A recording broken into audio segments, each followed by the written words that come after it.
Bismillahirrahmanirrahim. Hai, perkenalkan saya Dina Purnama Alam, calon guru penggerak angkatan 11. Kali ini saya akan memaparkan diseminasi budaya positif modul 1.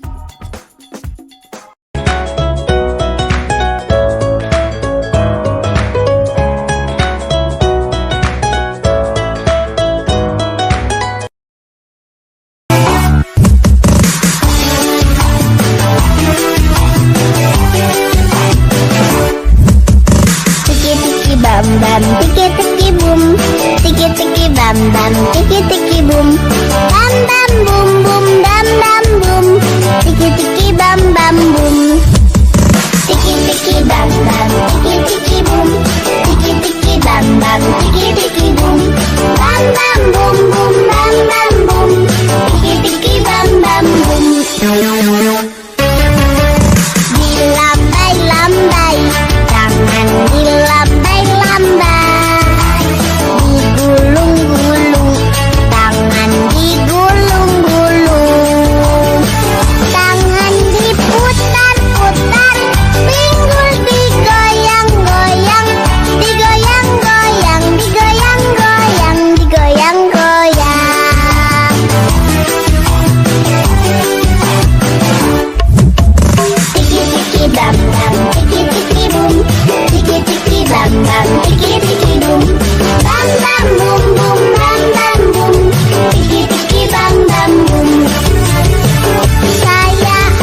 takut sama guru kimia karena belum kerjain tugas sama bawa jas lab.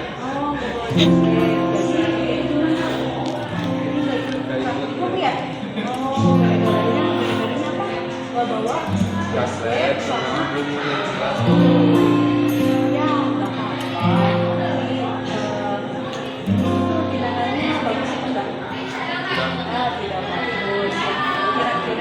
Coba jelasin aja nggak bagusnya tuh kenapa? Saya jadi nggak masuk lagi sama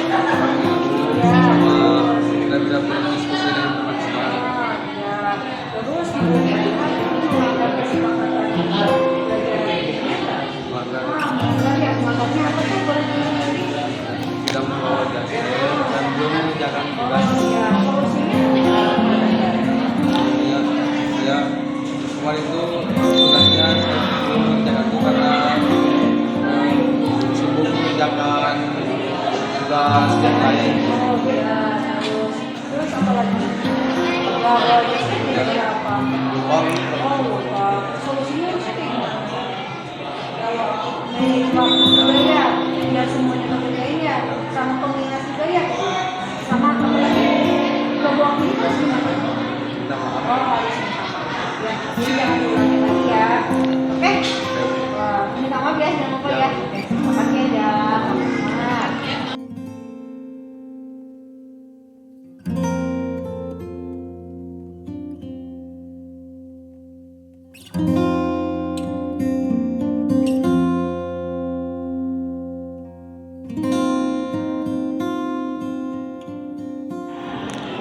Nah, sok. Nova, Mas. Kenapa kemarin? Kemarin itu soalnya gara-gara kecapean dan berat badan Ya, gimana? Gak masuk ya? dia pun gak masuk Gak masuk pelajaran siapa? pelajaran TIK biologi. Oh, gak masuk ke pelajaran TIK sama biologi ya? Soalnya kenapa? Kecapean. Kecapean. Sampai Ya, saat itu ya gak apa-apa ya. Nanti kira-kira kalau novel perilakunya baik atau tidak? Oh, kenapa tidak baik? karena nggak mendisiplinkan diri sehingga sesuai aturan yang ada di sekolah. Ya, nggak disiplin, nggak sesuai aturan, sama melanggar kesepakatan kelas ya, ya, nggak masuk ke pelajaran apa tadi tuh TK biologi. Nah, ya betul ya, kurang disiplin, kurang tanggung jawab berarti ya. Nah, berarti kalau kayak gitu gimana? Mau berusaha menjadi lebih baik lagi, Gimana? Lebih baiknya kayak gimana?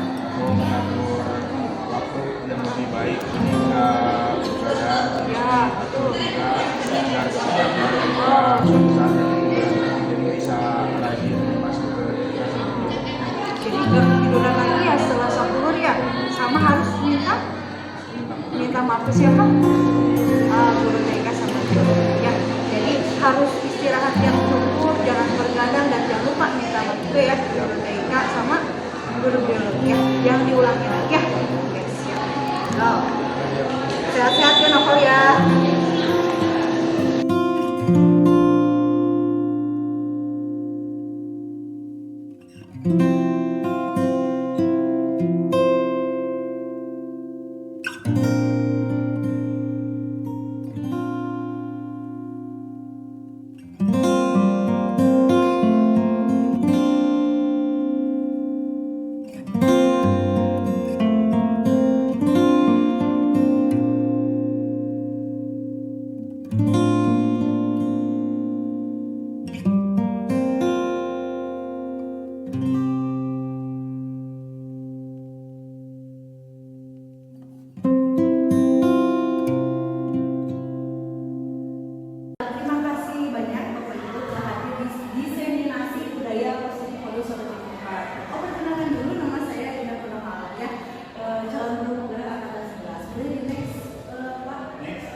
semangat kedisiplinan, mengurangi stres dan meningkatkan kepuasan kerja ya.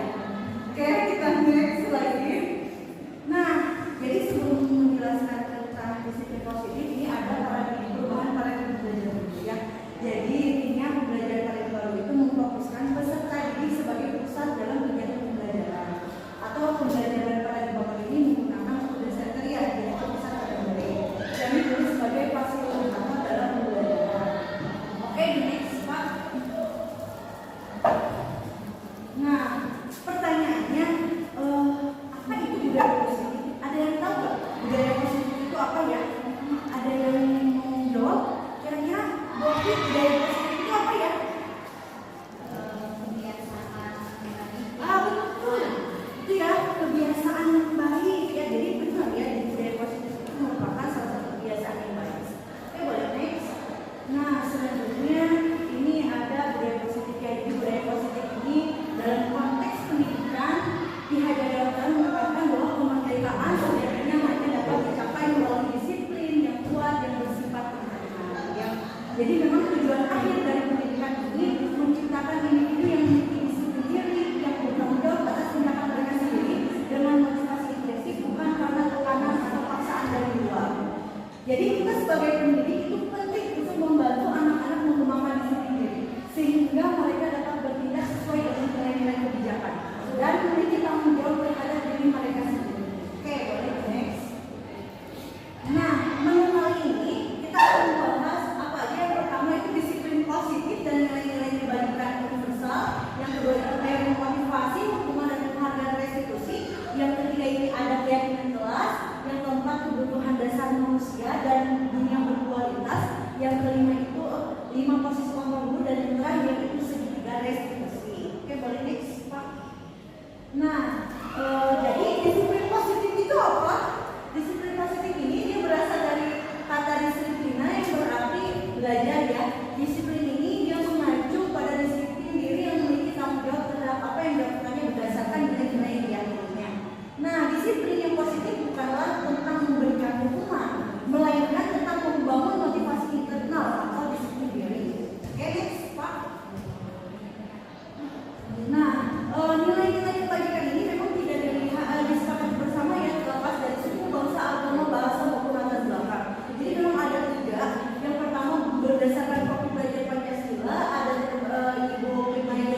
Nah, coba sekarang kita lihat apakah ini termasuk hukuman atau konsekuensi. Yang pertama, guru menyuruh murid-murid melakukan sekolah karena ia tidak mengerjakan tugas. Itu termasuk apa?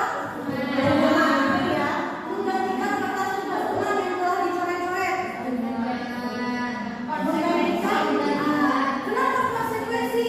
Kenapa konsekuensi? Kenapa konsekuensi kira-kira? Karena itu terjadi secara tiba-tiba. Oh iya, dan dia menggantikan juga ya.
istilahnya manajer itu ini yang terbaik itu. Apakah kamu tahu kesalahanmu? Kira-kira bagaimana cara kamu memperbaiki kesalahanmu? Nah ini contoh-contoh kalimat di 5 posisi kontrol. Oke, kita next lagi Pak. Nah ini kita studi kasus nih. Kira-kira jawaban Bapak Ibu apa ya? Ceritanya Ibu Dani sedang menjelaskan pelajaran bahasa Inggris. Papan tulis ini Yusri ya, Ibu Dani ya. Namun beliau memperhatikan bahwa Pak Dani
menstabilkan identitas, contohnya misalkan berdua salah itu wajar, atau tidak ada manusia yang sempurna, atau Bapak Ibu juga pernah melakukan.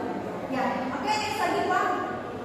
Yang kedua itu validasi tindakan yang salah. Ya, berdasarkan isi setiap pelaku mulai memenuhi suatu kebutuhan tertentu, guru akan bergeser dari pemikiran stimulus menjadi proaktif, dan yang terakhir mengenali dan mengakui kebutuhan murid akan memperbaiki hubungan dengan murid. Ya, jadi pertanyaannya biasanya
menyesuaikan hukumannya karena ada hukum perdata itu jika pelajar walaupun dia sudah melakukan kriminal ada Iya, kita akan hukum akan berbeda mungkin dengan dewasa. Oke, kita ada lagi pertanyaan? Oh ada, boleh silakan. Boleh boleh pertama.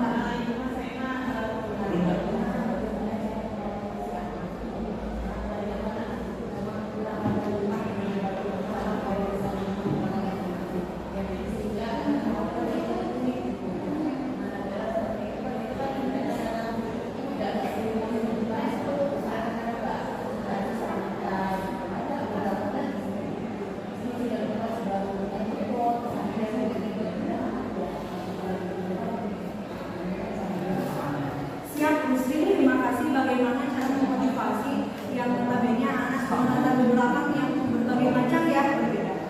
Yang pertama, hal yang paling mudah mungkin jadi role model ya. Jadi kita jadi contoh buat anak-anak. Misalkan kita harus datang tepat waktu ya, kita semangat, pokoknya selalu hadir di kelas ya. Dan biasanya kalau saya pribadi kalau di kelas itu, apalagi sekarang jalur mungkin salah satunya ya jalur donasi itu berbagai karakternya itu bervariasi banget. Kalau dulu rumah sekolah kita di sekolah unggulan, sekarang itu sudah berubah jadi berbagai macam itu ada. Jadi yang pertama sering-sering berbagi pengalaman juga atau cerita yang menumbuhkan motivasi. Walaupun latar belakangnya berbeda, tapi kita kan punya cita-cita yang di tangan kita gitu ya. Kita punya motivasi yang sendiri. Kalau kita sendiri yang ubah siapa lagi? Jadi memberikan cerita-cerita yang sudah sukses atau pengalaman diri sendiri. Intinya kalau misalkan kitanya berbicara tentang pengalaman diri sendiri dan diceritakan ke anak, mungkin anak pun lebih menyentuh. Ya dan selalu memberikan kata-kata positif, semuanya pasti bisa apapun itu. Seperti itu ya. Ya. Atau ada yang mau menambahkan apa ibu? Nah, oke siap. Kalau ini pengalaman udah banyak ya. Ibu ini. Kalau saya untuk masih FBI ya, aku udah dari saya itu kamu absen, tidak setiap kali absen sih ada waktunya. Saya pasti menanyakan hal ini karena saya pikir pekaan itu penting, bukan pada saat belajar ayam namanya ayam sok, aduh dia. Pada saat di absen saya tanya apa kabar siang ini, bagaimana keadaan kalian, satu orang gimana misalnya Azhar gimana hari ini kumpul atau di sini dulu saya gitu kan ya. Jadi ya sebisanya kita memahami apa sih yang dialami orang pada waktu itu gitu, pada memang pada saat pembelajaran kita pada waktu itu. Jadi kita tuh kalau anak lagi sebenarnya saya kurang fokus dan mau teh jadi mau sakit. Oh berarti kalau di agama awal kita teh tidak boleh komentar gitu kan atau mau cuman gitu kan sudah tahu saya selalu tahu sekali sih gitu ya karena untuk setiap hari kan nanti banyak. Ya, terima kasih Bersih ya. Jadi merasakan menanyakan perasaan ya. Kalau misalkan ada Nggak berapa menit misalnya saya misalnya siapa si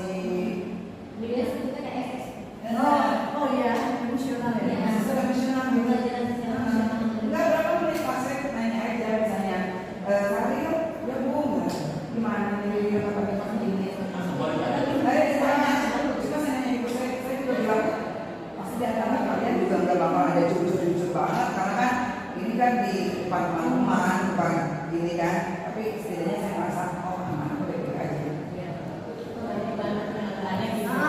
Seperti itu ya Mas Ben. Oke, terima kasih Bu Desi, Bu Sri yang sudah memberikan materi dan menanyakan pertanyaan. Oke, kita lihat ya. Oh, ada reaksinya nih. Apa yang Bapak Ibu rasakan setelah kegiatan workshop diseminasi ini ya? Dan apa yang akan Bapak Ibu lakukan setelah kegiatan diseminasi ini? Mungkin tulisnya boleh. Gimana perasaannya?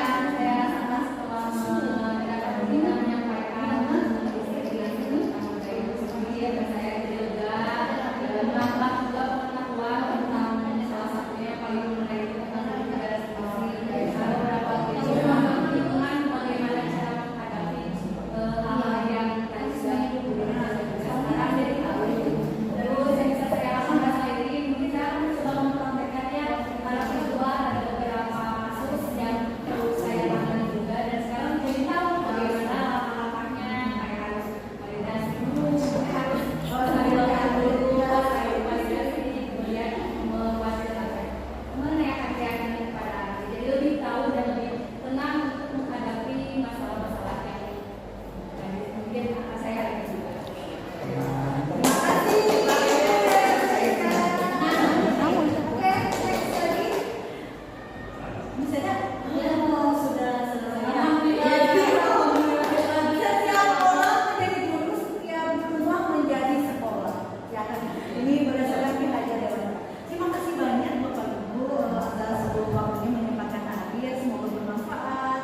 Thank you.